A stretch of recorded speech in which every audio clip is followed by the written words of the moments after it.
대통령 시정연설 오늘 국민 여러분 어떻게 들으셨습니까? 야, 정말로 진심을 쏟았다. 그리고 특히 국힘에 대한 감사의 표현, 그리고 적극적인 협조 요청, 또한 필요한 것이 있으면 예상 삭감하겠지만 또 제안을 해 달라라고 하는 모습에서 이재명 대통령은 역시 첫 번째 시정연설 달랐다 이렇게 판단했는데요. 이병철 변호사님, 경제학 박사시죠. 어떻게 보고 계신지 직접 전화 연결해 보겠습니다. 변호사님 안녕하십니까? 네, 수고하십니다. 이병철 변호사입니다. 자, 오늘 총평을 먼저 좀 해 주시면 어떻습니까? 저 오늘 솔직히 말해서 이재명 대통령 일단 그 추경에 국한한 연설인데 그간에 제가 봤던 어떤 대통령들하고 비교가 안 될 정도로 상당히 내용도 알찼고 또 그 야당을 존중하는 어떤 정치적인 그 태도도 굉장히 돋보였고 정말 100점 만점인 것 같습니다.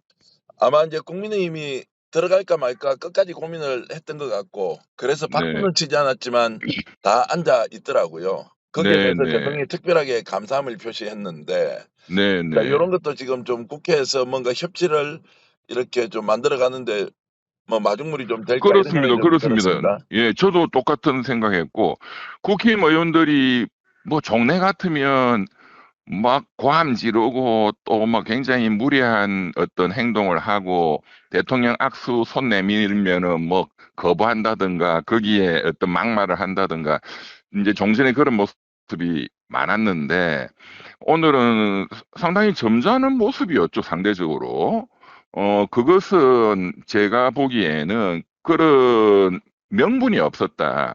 또 그간의 대통령께서 그 35살밖에 안 되는 그 젊은 뭐 아들뻘 되는 그 김용태 비대위원장도 청와대 그 모셔가지고 야당 대표, 여당 대표를 동등하게 존중하고 이제 그렇게 또 그 해오셨기 때문에 국힘에서도 대통령한테 대들고 뭐 무리하게 할 수 있는 명분이 전혀 없었다 이렇게 보이고 특히 저는 좀 되게 보기 좋았던 장면이 나가실 때 국힘 쪽 의원 있는 쪽으로 이렇게 나가시면서 권성동 의원하고도 좀 길다민 긴 시간 얘기도 듣고 어깨도 툭 치고 뭐 언론 보도 보니까 권성동 의원이 김민석 총리 철회하라 그랬더니 웃으면서 어깨를 툭 치시는 그 모습 자체가 굉장히 저는 협치의 전망이 밝다 하는 그런 인상을 받았습니다.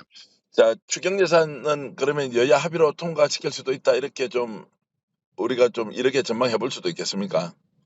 뭐 국힘에서 반대도 뭐 좀 하겠지만 반대의 큰 명분은 오늘 연설을 듣는 국힘 의원들의 태도를 보면 명분이 많이 없어졌구나. 그리고 그래서 저는 뭐 상당히 그간의 대한민국 정치에 좀 예가 없는 추경에 대한 그의 뭐 여야가 많이 동의하에 이 추경이 진행되지 않겠나 그렇게 좀 이렇게 낙관적으로 전망이 되네요. 자, 대통령이 이제 실제 주간 경정 예산의 규모 그리고 세부 내용까지 상세 네네네. 설명하면서 그렇습니다. 정말로 이게 왜 필요한지 이제 신속성에 대해서 적극적으로 그렇습니다. 설득하는 모습이 역시 네. 이제 일반 행정 정책에 대해서 굉장히 해박하기도 하고 또 설득의 논리가 그렇습니다. 구체적이어서 듣는 국민들도 '아 이게 정말로 좀 침체된 내수 시장을 살리는데 마중물이 확실히 되겠다.'라는 확신을 주기도 하더라고요. 그러니까 사실 그간에 뭐 역대 대통령들이 이 추경이라는 건 굉장히 전문적인 분야거든요. 그리고 지금 경제에 대해서 사실은 거시경제, 미시경제학을 굉장히 전공을 한 사람이 들어도 이렇게 정확하게 이해 못하는 게 꽤 많을 겁니다. 그 오늘 하신 말씀의 경제 정책적인 의미를 정확히 이해하려면 뭐 제가 서울대 경제학과에 대학원을 다녔으니까 서울대 경제학과 박사과정 정도는 돼야 그것도 거시경제 정책을 전공하는 정도 되면 정확히 이해할 거예요. 뭐 그 정도 돼야 되는데 지금 대통령께서는 사실은 연설문을 보고 낭독은 하시지만 정확히 해야 되니까 사실 안 보고도 그냥 그대로 할 수 있는 정도로 스터디가 돼 있다는 그 느낌을 제가 확실하게 받았고 그간에 이런 정도로 내용을 숙지해서 연설한 대통령은 없었어요. 이거 워낙 전문적인 분야이기 때문에. 그런 면에서 제가 굉장히 신뢰가 많이 갔고 그리고 그 구체적인 내용에 있어서도 굉장히 알찼습니다.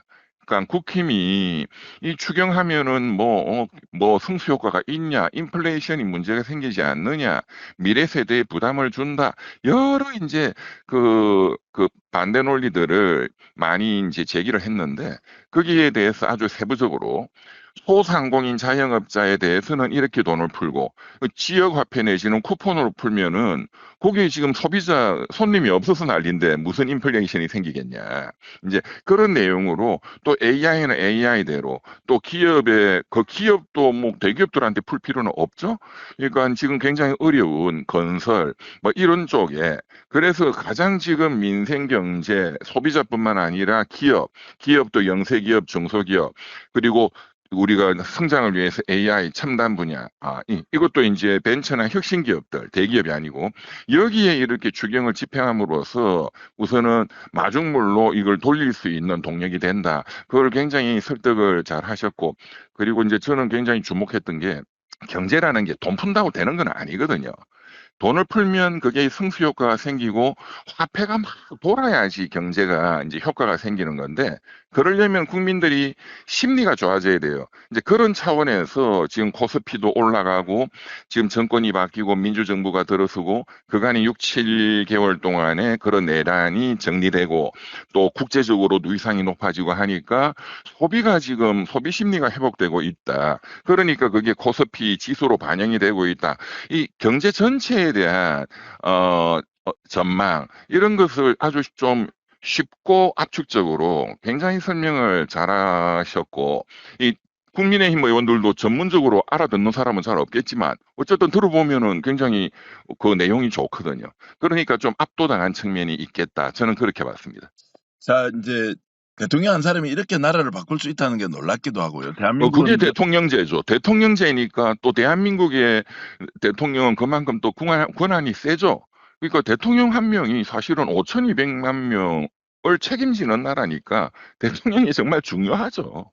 네. 자, 대한민국의 이제 경제 규모 그리고 복잡한 사회 갈등 구조로 봤을 때 대통령 한 사람으로 이제 안 된다 그랬는데도 불구하고 지금 이제 하나하나의 정책 그리고 국민에 대한 설득 이런 게 먹히는 걸 보면 역시 이제 이재명 대통령 상상 초월의 역량을 가지고 있는 개인적인 정말로 역량은 지도자다. 정말 뛰어나신 분 같아요. 예. 윤석열이는 거꾸로 나라를 망치는데 정말 뛰어난 역량을 가졌다는 것 우리 국민들이 많이 봤기 때문에 좀 반사적 효과로 더더욱 좀 잘하시는 게 돋보이는 것 같습니다.